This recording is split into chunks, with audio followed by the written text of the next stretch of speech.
নমস্কার বন্ধুরা, আমার ছোট্ট ইউটিউব চ্যানেল আরডিএলজিকেতে তোমাদের সবাইকে স্বাগত। আশা করি সবাই ভালো আছো। আজকে তোমাদের প্রোভাইড করবো 7 ফেব্রুয়ারি 2025 সিলেক্টেড ইম্পর্টেন্ট কারেন্ট অ্যাফেয়ার্সগুলি, যেগুলো তোমাদের সব রকমের কম্পিটিটিভ এক্সাম বা জব এক্সামের জন্য গুরুত্বপূর্ণ হবে। প্রথম কোশ্চেনটা, what is the new repo rate after the recent cut by RBI?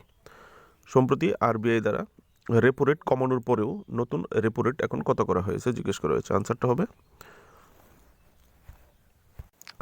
6.25%। ঠিক আছে, এখান থেকে তোমরা দেখতে পারো রেপো রেট হচ্ছে যে কমার্শিয়াল ব্যাঙ্কগুলি আছে আরবিআই বাদ দিয়ে, যেরকম এসবিআই, যে কমার্শিয়াল ব্যাঙ্কগুলি আছে এসবিআইয়ের মতো, কমার্শিয়াল ব্যাঙ্কগুলিকে আরবিআইয়ের তরফ থেকে যে টাকা দেওয়া হয়ে থাকে ল্যান্ড, তো ওই সময় তারা সুদটার যে রেটটা কম করে দেওয়া হয় আর কি। আর যদি কমার্শিয়াল ব্যাঙ্কগুলি কম রেটে টাকা পায় আরবিআই থেকে, তাহলে তার ইমপ্যাক্ট আমাদের মতো সাধারণ মানুষের উপরও আসে। ঠিক আছে, আমরাও অনেক কমে loan, home loan, house loan এগুলি কমে পাওয়া যায়। যাদের এক্সামে ইকোনমির পার্ট আছে, তোমাদের জন্য ইম্পর্টেন্ট কোশ্চেনটা। Second, who won the gold medal in the men's 50 metre rifle 3 position event at the 30th national game? 38তম জাতীয় গেমসে, যে ন্যাশনাল গেম চলছে উত্তরাখণ্ডে, গেমসে পুরুষদের 50 মিটার রাইফেল 3 পজিশন ইভেন্টে স্বর্ণপদক কে জিতেছে? আনসারটা হবে নীরজ কুমার। ঠিক আছে, নীরজ কুমার যদি জিজ্ঞেস করে উনি কোথায় বা কোন ফোর্স বিলং করে, উনি ইন্ডিয়ান নেভির সোলজার। ঠিক আছে, দেখতে পারো। Next, who has won the gold medal in women's 10 metre air pistol event at the 30th national game? এই যে 38তম ন্যাশনাল গেম চলছে, এখানে মহিলাদের 10 metre air rifle, air pistol ক্যাটাগরিতে গোল্ড মেডেল কে জিতেছে? আনসারটা হবে সুরুচি। সুরুচি কোন রাজ্য থেকে জিজ্ঞেস করলে হরিয়ানা থেকে। ঠিক আছে, next question, which Australian cricketer has announced retirement from ODI cricket? কোন অস্ট্রেলিয়ার ক্রিকেট খেলোয়াড় যে একদিনের যে ম্যাচ আছে ওডিআই ক্রিকেট ম্যাচ, সেখান থেকে ওডিআই ক্রিকেট থেকে রিটায়ারমেন্ট নিয়েছে, সন্ন্যাস নিয়েছে? আনসারটা হবে মার্কুস স্টয়নিস। ঠিক আছে, অস্ট্রেলিয়ান অলরাউন্ডার, ওডিআই থেকে উনি রিটায়ারমেন্ট নিয়ে নিয়েছে। উনি এখন টি20তে ফোকাস করবেন। ঠিক আছে, দিল্লি ইন্টারন্যাশনাল লেদার এক্সপো, যেটাকে শর্ট ফর্মে ডিলেক্স বলা হয়, DILEX 2025 will be organised in collaboration with which ministry? Delhi international leather festival, যে লেদার এক্সপো, যে চামড়ার তৈরি জিনিস, লেদারের তৈরি জিনিসপত্র প্রদর্শনী, যার নাম ডিলেক্স 2025, কোন মন্ত্রণালয়ের সহযোগিতায় অনুষ্ঠিত হবে? ঠিক আছে, মন্ত্রণালয় হচ্ছে ministry of commerce and industry, government of India. ঠিক আছে, আর এটা কবে হবে এই এক্সপোটা? 20 এবং 21 ফেব্রুয়ারি 2025 আয়োজিত হতে যাচ্ছে দিল্লিতে। ঠিক আছে, next question, what is the aim of the Gyan Bharat mission announce in the union budget 2025? বন্ধুরা, গভর্নমেন্টের যে ইম্পর্টেন্ট স্কিমগুলি থাকে, ইভেন্ট কারেন্ট অ্যাফেয়ার্স বা নতুন স্কিম যখন আসে, এগুলি কিন্তু কোশ্চেন পেপারে রাখা হয়। ঠিক আছে, স্টেট গভর্নমেন্ট হোক, সেন্ট্রাল গভর্নমেন্টের হোক। ঠিক আছে, তো তোমরা এগুলি দেখে নেবে। বিশেষ করে টিপিএসসির এক্সামে তো রাখা হয়ই হয় এরকম স্কিম গভর্নমেন্টের, যেগুলি বিশেষ স্কিম থাকে। তো যেহেতু নতুন ইউনিয়ন বাজেটে এসেছে, তো তোমাদের জন্য ইম্পর্টেন্ট হতে পারে আগামী দিনে কারেন্ট অ্যাফেয়ার্স হিসাবে। 2025-26 ইউনিয়ন বাজেটে ঘোষণা করা জ্ঞান ভারত মিশনের লক্ষ্য কী? লক্ষ্যটা হচ্ছে option B, to survey, document and conserve India's manuscript heritage. যে ভারতের পাণ্ডুলিপি, হস্তলিখিত যে পাণ্ডুলিপিগুলি আছে, যারা বিভিন্ন সময় পূর্ব অনেক প্রাচীনকাল থেকে যে হাতে লেখা যে পুস্তকগুলি, ভারতের পাণ্ডুলিপি ঐতিহ্য, এগুলিকে জরিপ করা, কোথায় আছে না আছে, নথিতে পরিণত করা এবং সংরক্ষণ করা। ঠিক আছে, এই জ্ঞান ভারত মিশনের লক্ষ্য। ঠিক আছে,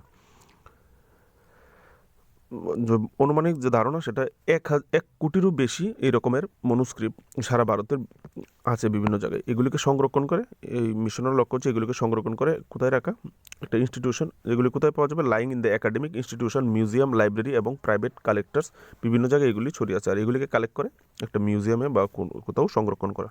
ঠিক আছে, next question, what is the main goal of the national geospatial mission announced in budget 2025? এখানে জিজ্ঞেস 2025-26 বাজেটে ঘোষিত ন্যাশনাল জিও স্পেশিয়াল মিশনের মূল লক্ষ্য কী? আরেকটা মিশন লঞ্চ করা হয়েছে, তার লক্ষ্য হচ্ছে to modernise land record and enhance urban planning. ঠিক আছে, জমির রেকর্ডগুলির আধুনিকীকরণ, যে যার যার যেমন আমার নামে জমি, তোমার নামে জমি, যে জমির বিভিন্ন রেকর্ড এগুলিকে আধুনিকীকরণ এবং নগর পরিকল্পনা উন্নত করা। ঠিক আছে, আরবান কীভাবে শহরের দিকে শহর কীভাবে বানানো যায় এইরকম। ঠিক আছে, এখানে দেখো তথ্য জিও স্পেশাল এবং ডাটা এমন ডাটা বা তথ্য বোঝে যা পৃথিবী পৃষ্ঠের আর্থ সারফেসের নির্দিষ্ট অবস্থানের সঙ্গে কোনো বিশিষ্ট জায়গার সাথে সম্পর্কিত। ঠিক আছে, এখান থেকে তোমরা দেখতে পারো। Next question, who inaugurated the North East investment road show recently? কে একটা North East investment road show নামে একটা ইভেন্ট হয়েছে, অর্গানাইজড হয়েছে, কে এটাকে উদ্বোধন করেছে জিজ্ঞেস করা হয়েছে। আনসারটা হবে জ্যোতিরাদিত্য সিন্ধিয়া। ঠিক আছে, কেন্দ্রীয় মন্ত্রী জ্যোতিরাদিত্য সিন্ধিয়া। আর এই রোড শোটা হয়েছে চেন্নাইয়ে। ঠিক আছে, যদি জিজ্ঞেস করা হয় যে north East investment road show কোথায় আয়োজন করেছে, তাহলে চেন্নাই। আর উদ্বোধন করেছে জ্যোতিরাদিত্য সিন্ধিয়া। ইভেন্টের লক্ষ্য কী? বিনিয়োগকে আকর্ষণ করা এবং উত্তর পূর্বের কাজে লাগানো হয়নি এমন যে সম্ভাবনাগুলি সেগুলিকে আনলক করা। ঠিক আছে, এই যে নর্থ ইস্টার্ন রিজন আছে, এরকম এখানে অনেক সম্ভাবনা আছে যেগুলিকে এখনও কাজে লাগানো হয়নি, সেগুলিকে আনলক করা এই রোড শোয়ের মাধ্যমে করা। ঠিক আছে, একটি উদীয়মান অর্থনৈতিক পাওয়ার হাউস হিসেবে অবস্থান করে। ঠিক আছে, next, which country has announced to withdraw from the World Health Organization following the United States? এখানে কোন দেশ আমেরিকা যে মার্কিন যুক্তরাষ্ট্রকে অনুসরণ করে বিশ্ব স্বাস্থ্য সংস্থা থেকে সরে আসার ঘোষণা দিয়েছে? আমি আগেও বলেছিলাম, গতকালকের ভিডিওতে বলেছি, আমেরিকা বিশেষ যে ইউনাইটেড নেশনের সংস্থাগুলো সেগুলি থেকে বেরিয়ে আসছে। এখন আমেরিকাকে অনুসরণ করে কোন দেশ? আরেকটা দেশ যেটা বিশ্ব স্বাস্থ্য সংস্থা, যেটা ওয়ার্ল্ড হেলথ অর্গানাইজেশন থেকে বেরিয়ে এসেছে, সেটা হচ্ছে আর্জেন্টিনা। ঠিক আছে, এই রিলেটেড কোশ্চেন একটা থাকতে পারে কোশ্চেন পেপারে। বন্ধুরা, next question, who has been appointed as the new Aga Khan, the spiritual leader of Ismaili Muslims on 5 February following the death of his father Prince Karim Al Husseini? বলা হয়েছে প্রিন্স করিম আল হুসেনের মৃত্যুর পরে 5 ফেব্রুয়ারি ইসমাইলি মুসলমানদের আধ্যাত্মিক নেতা নতুন আগা খান হিসেবে কে নিযুক্ত হয়েছেন? বন্ধুরা, এখানে মুসলিম ধর্মের যে শিয়া মুসলিম, যেটাকে আমরা জানি শিয়া মুসলিম, সুন্নি মুসলিম তাদের দুটি ভাগ। তো শিয়া মুসলিমের এই একটা ব্রাঞ্চ হচ্ছে ইসমাইলি মুসলিম।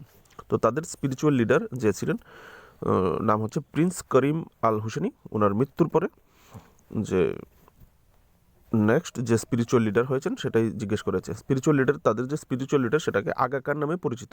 তো নতুন আগা খান কে হয়েছে সেটা এখানে জিজ্ঞেস করা হয়েছে। ঠিক আছে, আনসারটা হবে অপশান বি, রহিম আল হুসেনি। ঠিক আছে, এখান থেকে তোমরা দেখতে পারো। আর উনি কততম? 50তম বংশগত ইমাম হয়েছেন। ঠিক আছে, তো তিনি 50তম বংশগত ইমাম। আর যদি জিজ্ঞেস করা হয় আগা খান কত, তাহলে আগা খান 5 নামে উনি মনোনীত হয়েছে। ঠিক আছে, কত জেনারেশন দেখতে পারো, তাদের 50তম জেনারেশন।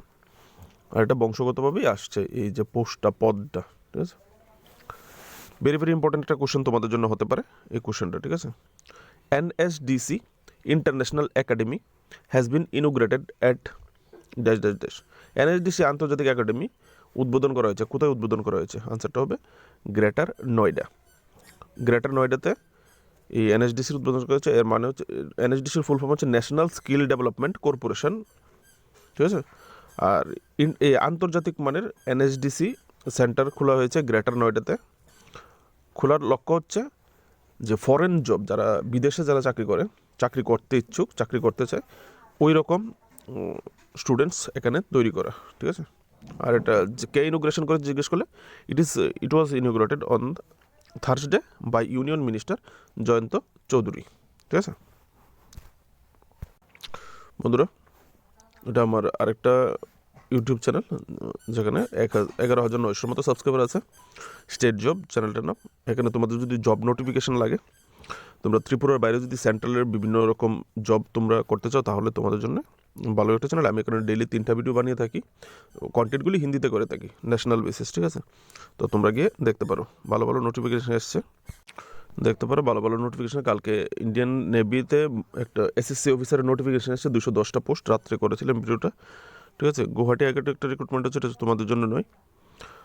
তাছাড়া একটা পোস্ট আছে তোমাদের জন্য খুবই ভালো, সুপ্রিম কোর্টে জুনিয়র কোর্ট অ্যাসিস্ট্যান্টের রিক্রুটমেন্ট হতে যাচ্ছে, ঠিক আছে? এখান থেকে তোমরা দেখতে পারো জুনিয়র কোর্ট অ্যাসিস্ট্যান্ট 241টা পদ আছে, যে কোনো কেউ গ্রাজুয়েট হলেই অ্যাপ্লাই করতে পারবে। আর 35 ওয়ার্ড কম্পিউটার ইংলিশ টাইপিং থাকলেই তোমরা অ্যাপ্লাই করতে পারো, ঠিক আছে? তোমরা গিয়ে এখানে গিয়ে ফুল ডিটেলসগুলো দেখতে পারো। কোচি শিপইয়ার্ড লিমিটেডের রিক্রুটমেন্ট হচ্ছে প্রজেক্ট অফিসার।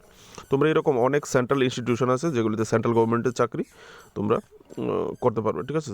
চাইলে চ্যানেলটাকে সাবস্ক্রাইব করে রাখতে পারো, ঠিক আছে? বন্ধুরা, আজকের জন্য এইটুকুই ছিল। তোমাদের কারেন্ট অ্যাফেয়ার্স 11টা MCQ ছিল। তো যদি ভিডিও ভালো লাগে অবশ্যই লাইক করবে, ডেলি কারেন্ট অ্যাফেয়ার্সের জন্য পাশে থাকবে, আর তোমরা প্লেলিস্ট চেক করতে পারো এই চ্যানেলেরও। নমস্কার, দেখা হচ্ছে আগামী ভিডিওতে।